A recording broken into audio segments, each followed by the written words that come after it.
Hello, you're welcome to this channel today, and it gives me great joy to see you in this channel today.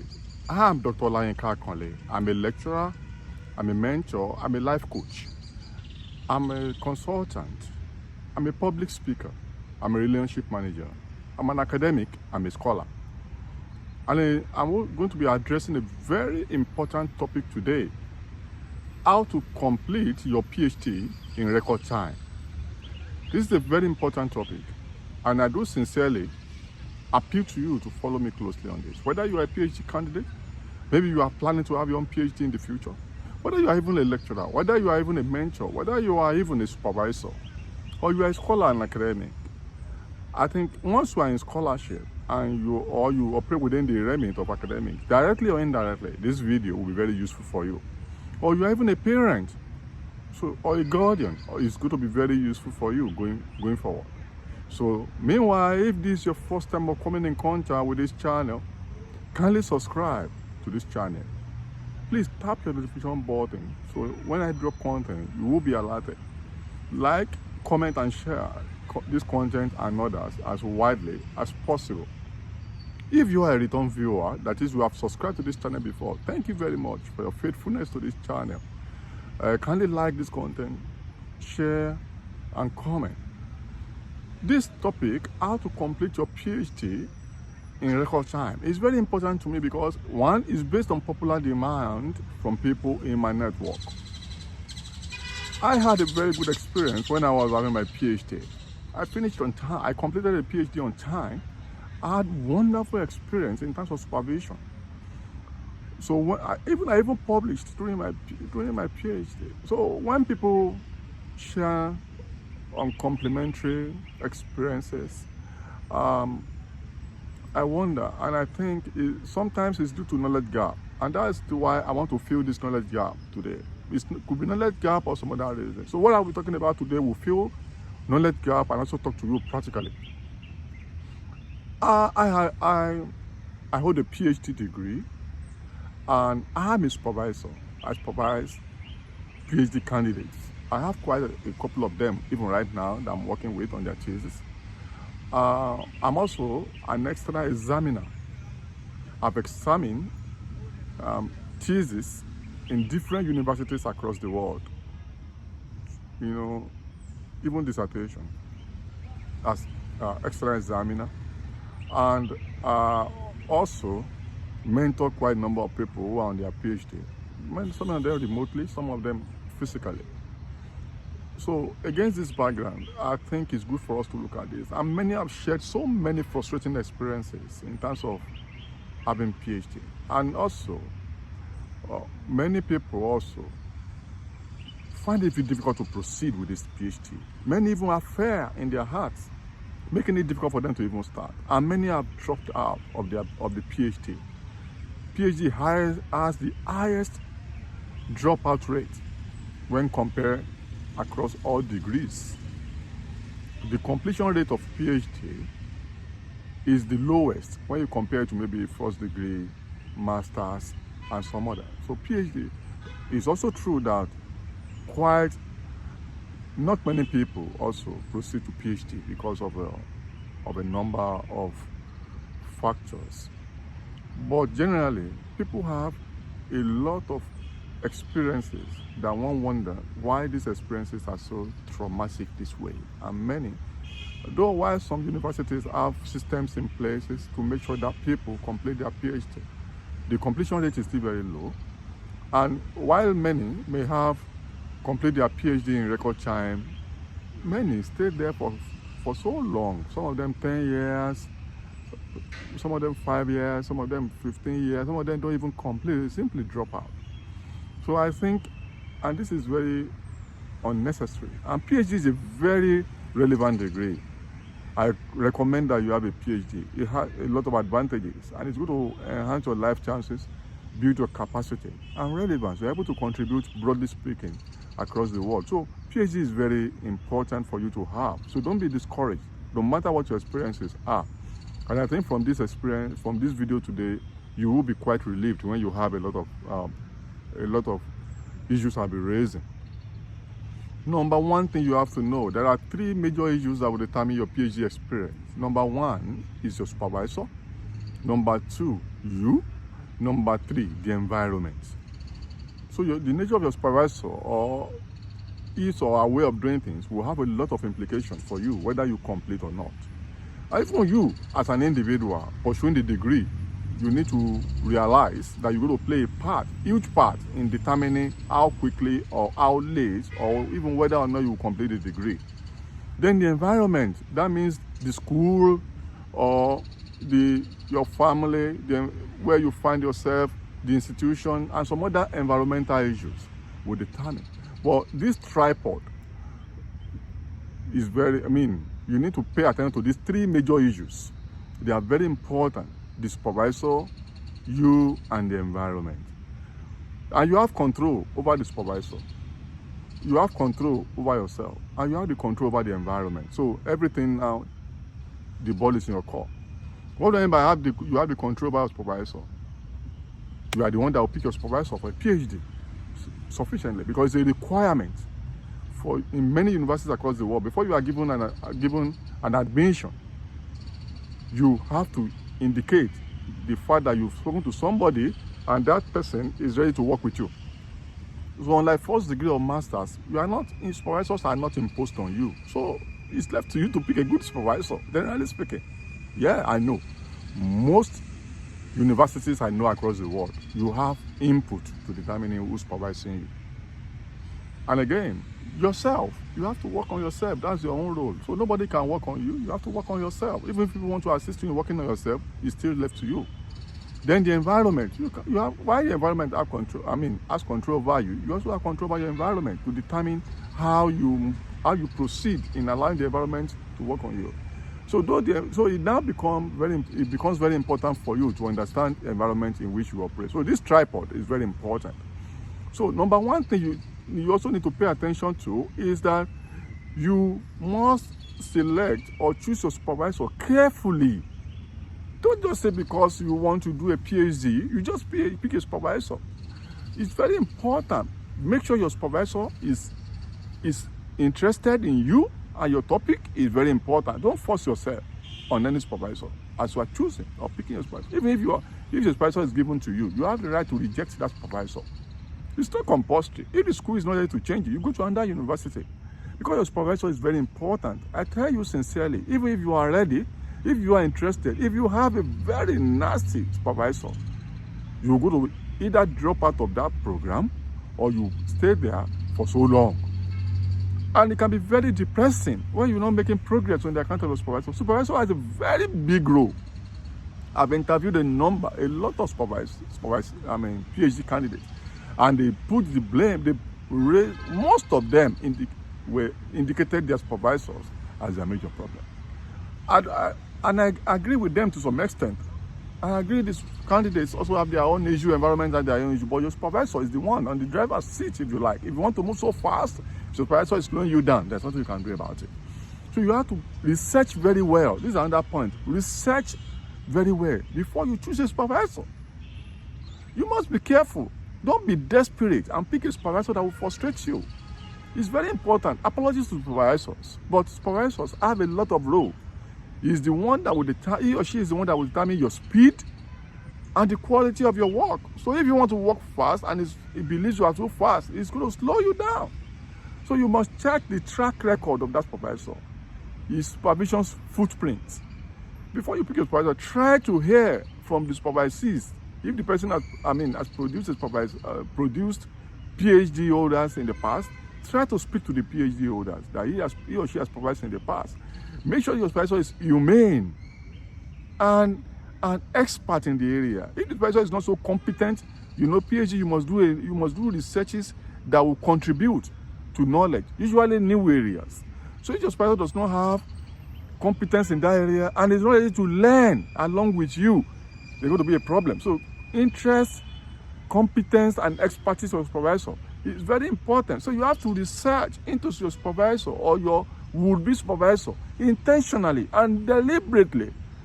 I'm emphasizing this because many PhD candidates decide to take this with levity. very careless in choosing a supervisor. No, don't just say because you want a supervisor, you just, anyone they give you, anyone you see that is available. Availability of the supervisor is not enough reason for you to choose that individual.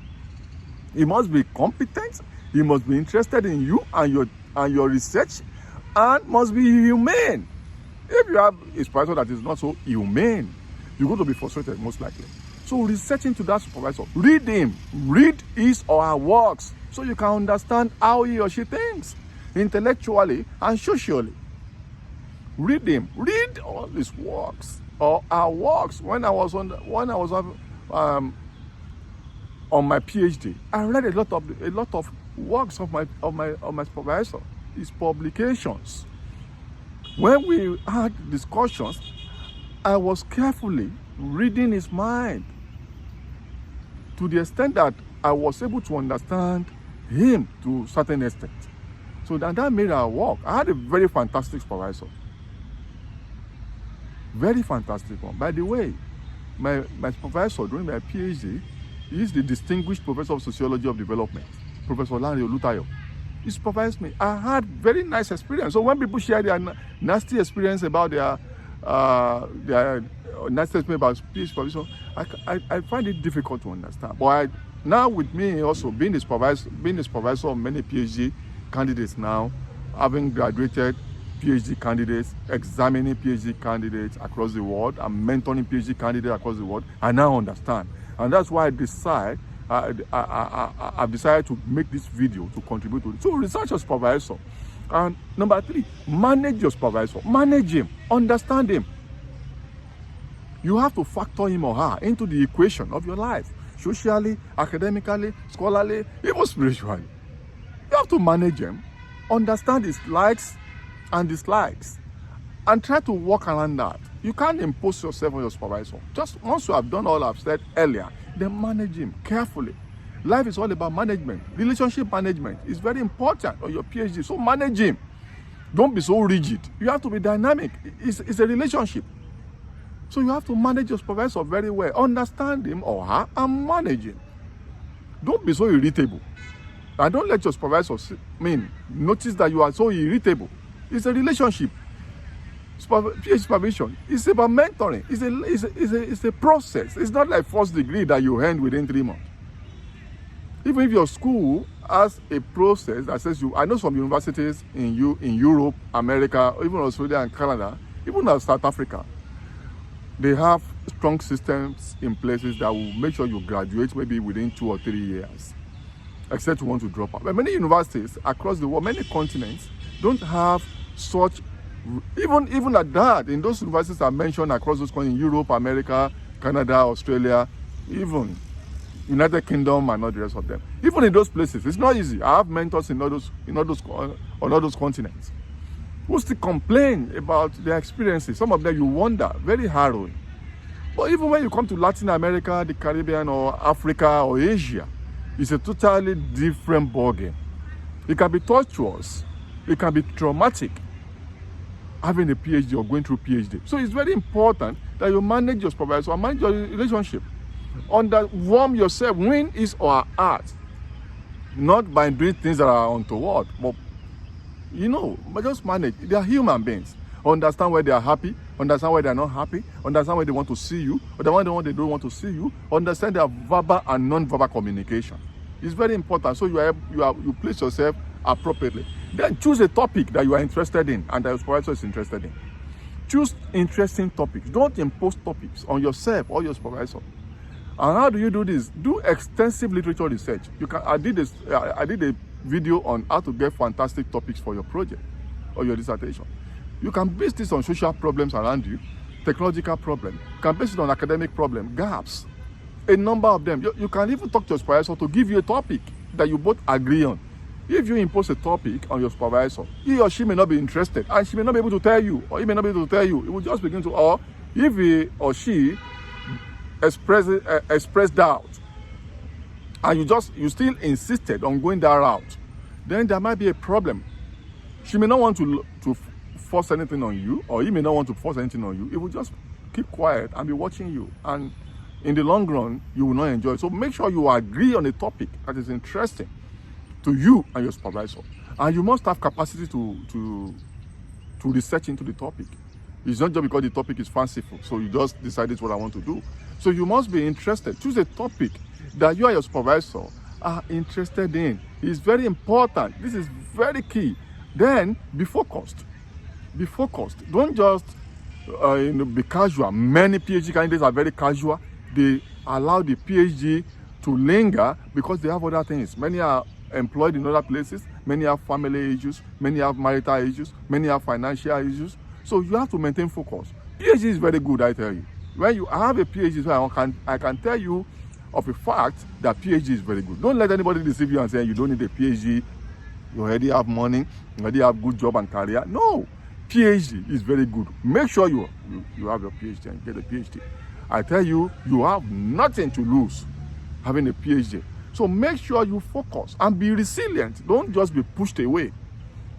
Once you fail in an area, maybe you had some turbulent issues on this PhD, brace up again and keep going forward. Fail forward. Be resilient. Don't just follow. PhD can be very tough, can be very difficult. Also because it's an independent research. Your contribution on your PhD will be average of 80% your personal effort and competence, and only 20% your supervisors. That's the way it is. So it's an independent research. In fact, I've filled a lot of recommendations, forms for PhD, people applying for PhD. One thing that's been constant on all the forms is that they will ask your referee, where if you have capacity to do independent research. It's taken to mean that it's your work, it's your name that will be on the thesis. So you should be resilient to be able to take it forward and be determined that this I'm going to get. Many PhD candidates are not so determined because many don't have jobs. That's why they're on their PhD. That's why they have enrolled. Many just want to bear the title doctor. Well, it's not a problem. You have the right to it if you can get. So the determination is little. Then some of them, because maybe they work in research institute or academic environment, so having a PhD is a requirement. So they just keep moving on with it. Not that they have determination or anything. So you have to be determined and you have to be convinced that I want this thing, I will pay the price. There is no price without price. You cannot win the title without doing what you have to do. So be determined. Then you may have to try to get funding. There are many funding opportunities outside there. Try to do research, because part of why people stay so long on their PhD or have problems because of lack of funds. So try to get funding as for your PhD. So it's very important. And motivate yourself. Motivate yourself. You feel down, but you could be doing something for 2 years, 3 years, or even longer. You may be discouraged along the line, but let the opportunity and benefit of the PhD motivate you and build capacity. Learn new things. Teach yourself a lot of things: data analysis, problematization, literature review, theoretical framework. All that you need to do, discussion of findings, contribution to knowledge, build capacity, learn new softwares. It's very important. Learn new softwares, learn new skills. Most of the things you want to do on your PhD, you might not come into the program with those skills. Then you have to learn those skills. It's very important. And be humble.